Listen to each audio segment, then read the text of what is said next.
Itu akan bikin kalian mau investasi. Karena gue lihat banyak kesalahan orang yang bilang, oh investasi untuk orang kaya. Salah ya. Investasi itu justru mulai pas lu nggak punya duit. Ketika gue mulai investasi, gue compounding nggak 100 juta, gue compounding 2 juta rupiah. Jadi modal investasi gue itu pertama cuma 2 juta rupiah. Ya, gue nggak punya uang 100 juta, gue nggak punya uang seperti sekarang. Tapi karena gue compounding, ya, dan gue tambahkan terus gitu. Jadi saran gue untuk teman-teman yang baru mau mulai investasi, ya mulai gitu dengan uang yang kalian punya mau 200.000. Jangan ibaratnya berkecil hati, ya. Saran gue gini, buat lo yang mau mulai investasi, kayak gue dulu mulai, gue nggak cerita ke teman-teman gue gitu, oh gue investasi dengan 2 juta. Lu diem-diem aja, lu compound selama 15 tahun, nanti ketika hasilnya udah besar ya baru lu tunjukin gitu. Jadi nggak perlu validasi dari siapa-siapa, mulai aja dulu, pakai apa yang lu punya. Dan dulu itu gue selalu belajar sama praktisi ya. Praktisi yang gue pelajarin ya itu kalian udah tahu semua namanya Warren Buffett. Dan di sini gue kan analisa nanti ya salah satu emiten yang gue disclose di sini kayak gue punya posisi di emitennya.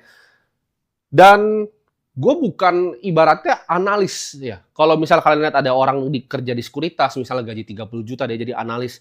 Dia itu cuma digaji untuk menganalisa sektor yang dia punya gitu. Misalnya dia analis perbankan, dia analisa perbankan, dia digaji gitu. Apakah dia punya sahamnya belum tentu gitu. Apakah dia punya posisi belum tentu.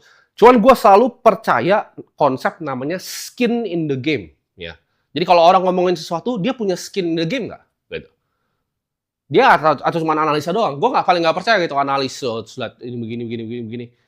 Kebanyakan teori ya. Kalau kita langsung praktek aja dan kalian bisa lihat di sini ya.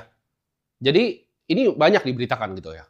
Posisi gue signifikan gitu. Dan sektor yang gue dari dulu punya ibaratnya circle of competence. Ibarat kalau kita main baseball gitu kan, titik pukulnya itu di mana? Titik pukul gue tuh gue selalu suka dengan perbankan. Ya, gue jadi belajarin perbankan tuh kira-kira udah belasan tahun. Ya. Dari gue umur 14-15 itu gue pelajarin banget sektor perbankan. Buffett pun terkenal ya dengan beberapa posisinya dulunya Wells Fargo dan juga Bank of America yang heavily dulunya sebelum sekarang ya, sebelum dia invest di Apple, di Chevron dan lain-lain itu very heavily invested di financials. Nah, kita akan lihat ya sebuah bisnis. Kita sebutnya bisnis bank.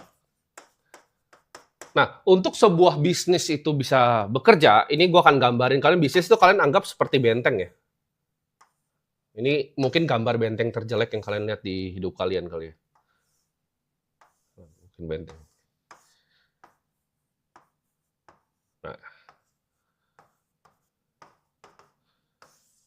Nah, anggap bisnis itu seperti benteng. Ketika lu punya benteng, ya kan, banyak orang yang akan mau serang benteng lu. Jadi